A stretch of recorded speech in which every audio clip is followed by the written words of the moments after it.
सभी को दीपदान उत्सव पर हार्दिक बधाइयाँ। आज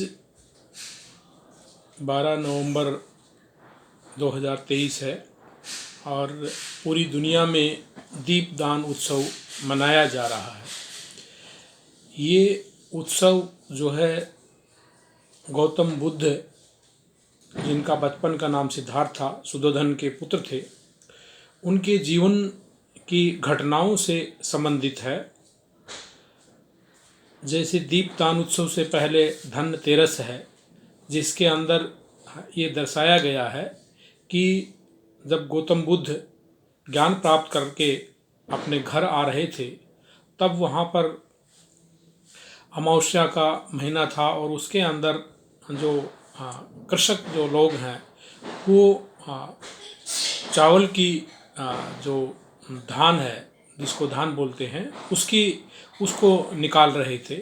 और ये जो धनतेरस है जो उसी धान शब्द से ही पड़ा है, जो कि एक खुशी का मौका होता है, क्योंकि जो धान है वो खाने के काम आता है और जीवन में एक उपयोगी अन्न है। इसी तरह से जो धनतेरस के बाद में दीपोदान उत्सव आता है और उसके बाद में यहाँ पर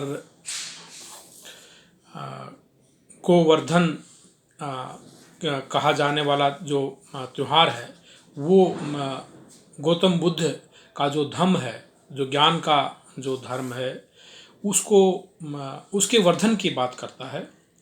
क्योंकि आज इंसानियत कायम है, भाईचारा कायम है, नैतिकता कायम है, तो वो बुद्धि का जो धर्म है, ज्ञान का जो धर्म है, गौतम बुद्ध का जो धम्म है, उसी से ही कायम है। इसीलिए उसके वर्धन की बात की गई है। और उससे अगला जो दिन है वो भैया दूज है, जिसके अंदर ये है कि जो गौतम बुद्ध का जो धम्म है वो ज्ञान देता है, बुद्धि देता है, और उससे ज्ञान और बुद्धि से भय दूर भागता है। भैया दूज का अर्थ हुआ भय को दूर भगाने वाला त्यौहार। तो जितने भी ये फेस्टिवल्स हैं दीपदान उत्सव के आसपास में, सारे गौतम बुद्ध, भगवान बुद्ध, सिद्धार्थ की जीवन की घटनाओं से संबंधित हैं। और इसी खुशी में लोग जो है ये पर्व मनाते हैं। और उस वक्त के बाद में जो अशोक सम्राट हुए हैं, अशोका द ग्रेट, उन्होंने यहाँ 84,000 मोन्यूमेंट्स बनवाए, जिसको स्तूप कहा जाता है, जो कि स्तंभ हैं, और आज भी जगह जगह पर वो मौजूद हैं। बिहार में हैं, इधर दिल्ली में भी हैं, जैसे महरौली में है, उधर आपका बाड़ा हिंदूराव में है, और दूसरी जगहों पर भारत के कोनों कोनों में मिलते हैं। क्योंकि सम्राट अशोक का जो शासन था वो बहुत दूर दूर तक फैला हुआ था। तो उन्होंने अपने स्तूपों पर, अपने स्तंभों पर उन्होंने लिखवाया हुआ था कि जो भगवान बुद्ध की जो शिक्षाएं हैं उनको लिखवाया हुआ था। और उनके अंदर सबसे बड़ा, मैं समझता हूँ कि सबसे बड़ा जो सूक्त है वो उन्होंने धम्म दान का लिखवाया हुआ था, जिसके अंदर ये है कि गिफ्ट ऑफ नॉलेज, कि ज्ञान का जो दान है वो सबसे बड़ा दान है। क्योंकि इससे मनुष्य की मुक्ति हो जाती है, वो दुखों से दूर हो जाता है, और दुखों से जब दूर हो जाता है तो उसका जीवन सफल हो जाता है। और यही दीपदान उत्सव का अर्थ भी है। दीपदान उत्सव का अर्थ ये है कि जो लोग ज्ञान की बात बताते हैं, और जो वही प्रकाश है, और उस ज्ञान से, उस प्रकाश से जो मनुष्य की मुक्ति होती है, और जो मनुष्य का दुखों से निपटारा होता है। जैसे कि भगवान बुद्ध ने बताया है कि उन्हें आर्य सत्यों के बारे में बताया है कि संसार में दुख हैं, दुखों का कारण है और उनका निवारण है। तो ये जो निवारण है ये ही ज्ञान से होता है। और यही जो दीप है, वही है जो कि ज्ञान देता है। प्रकाश देता है। और ये जो दीप मैं समझता हूँ कि ये व्यक्ति विशेष है, जो लोग भगवान बुद्ध के बाद पैदा हुए हैं और जो मानवता की बात करते रहे हैं, दयालुता की बात करते रहे हैं, करुणा की, भाईचारे की, एकता की, क्योंकि मनुष्य सभी प्राणियों में सुप्रीम है, सभी प्राणियों में सबसे बड़ा है। तो वो जो इस तरह की जो बातें करते रहे हैं वही दीपक रहे हैं। और उन दीपक का जो है, उन दीपकों का वर्धन रहे, वो भगवान बुद्ध के ज्ञान को फैलाते रहें। यही असल मायने में दीप उत्सव है। लेकिन यहाँ पर जो निर्दयी जो राजा हुए हैं, उन राजाओं को जो मानने वाले जो लोग हुए हैं, या तो उन लोगों ने यहाँ पर भगवान बुद्ध के ज्ञान को फैलने नहीं दिया, और जो प्रकाश है वो फैल नहीं पाया, और इसलिए मानवता के खिलाफत होती रही। और ये कालांतर में जाकर के इसका विकार पैदा हुआ। आज लोग धीरे धीरे चीज़ों को समझ रहे हैं, इतिहास की सच्चाई को पकड़ रहे हैं और हकीकत की तरफ आ रहे हैं। तो जो ज्ञान है वो यही है कि हम अपने आप पर नियंत्रण करें, अपनी इच्छाओं पर नियंत्रण करें। अपनी अनियंत्रित इच्छाएं हैं जो कि हमको निराशा की तरफ ले जाती हैं, या फिर हमको असमय ही मौत के काल में लेके जाती हैं, उनके ऊपर हमको कैसे नियंत्रण करना है, ये ज्ञान हमको सिखाता है।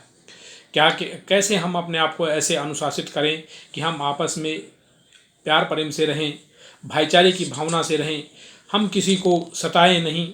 जैसे कि बुद्ध धम्म के पंचशील में लिखा हुआ है, पहले ही लिखा हुआ है कि पाणातिपाता वीरमणि सिक्खापदं समादयामि, कि हम आपस में प्यार प्रेम से रहें, दयालुता से रहें, एक दूसरे के साथ में भाईचारा बना करके रहें।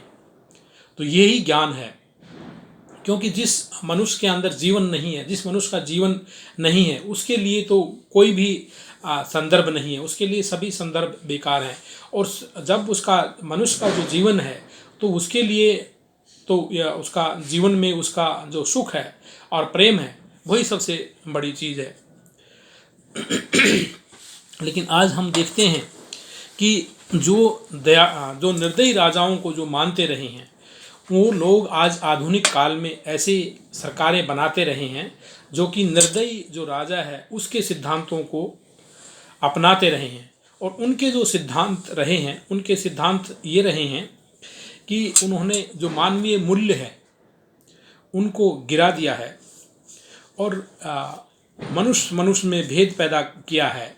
उन्होंने लिंग के आधार पर भेद किया है। जैसे कि उनके ग्रंथों में भी लिखे हुए हैं, ऐसे राजाओं के जो ग्रंथ हैं उनके अंदर लिखे हुए हैं कि भाई पुरुष प्रधान होता है और महिलाएं यहाँ पर वो है, उनका स्थान निम्न होता है। इसी तरह से उन्होंने जन्म के स्थान पर बताया कि जन्म के स्थान पर जो मनुष्यों की स्थिति जो है वो यहाँ पर अपमानजनक और सम्मानजनक होती है। इस तरह के जो राजाओं के सिद्धांतों पर चलने वाली जो सरकार है वो आज भी विद्यमान है, और वो ये दीपदान उत्सव को जो है वो एक विकृत दृष्टि से मनाती रही हैं। और यही कारण है कि आज मानवता का विनाश हो रहा है। और इसीलिए जगह जगह कर हम देख रहे हैं कि यहाँ पर पारस्परिक युद्ध हो रहे हैं और मानवता को शर्मसार किया जा रहा है। लोगों को मारने का यहाँ पर मारने का प्रोग्राम बनाया जाता है। लोगों को तरह तरह के नशे दिए जाते हैं, तंबाकू के नशे और मद्यपान के आदि के नशे दिए जाते हैं। ऐसी ऐसी जो सरकारें बनी हुई, ऐसे निर्दयी राजाओं के सिद्धांतों और निर्दयी राजाओं के जो धर्म को मानने वाली सरकारें बनी हैं। अब जो सरकारें धीरे धीरे आवाज़ें उठने लगी हैं, आज प्रजा की ये आवाज़ उठ रही है कि हमको ऐसी दयालु जो लोग हैं, दयालु जो धम्म है, जो मानवता सिखाता है, प्यार प्रेम भाईचारा सिखाता है, ऐसे लोगों की हमें सरकार को बनाना है ताकि इस देश के अंदर नैतिकता कायम रहे, यहाँ पर बुद्धिमान लोगों का मान सम्मान रहे। जो बुद्धिमान, हर तरह से जो बुद्धिमान लोग हैं उनका मान सम्मान हो, यहाँ पर प्यार प्रेम फैले, भाईचारा फैले। तो हम सबको दीपदान उत्सव पर यही प्रेरणा लेनी है कि मनुष्य का जो जीवन है वो यही सिखाता है कि हम जानवरों से अलग हैं और मनुष्य की जो बुद्धि वो सुपीरियर रही है।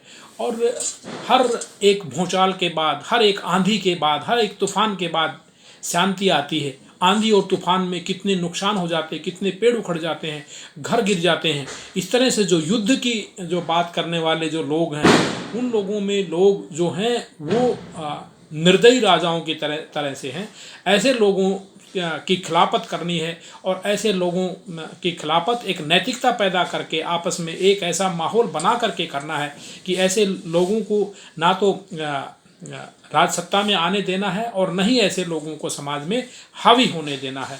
हमें ऐसे लोगों को समाज में जिम्मेदारी के जो पद हैं उनके ऊपर लेके आना है, जिनके अंदर नैतिकता हो, जिनके अंदर भाईचारा हो, बुद्धिमान लोगों का सम्मान करते हों। और यहाँ पर जो दस्यु किस्म के जो लोग हैं, चोर डकैत लोग हैं, उनकी खिलाफत हो सके। तो इसके साथ मैं सब लोगों को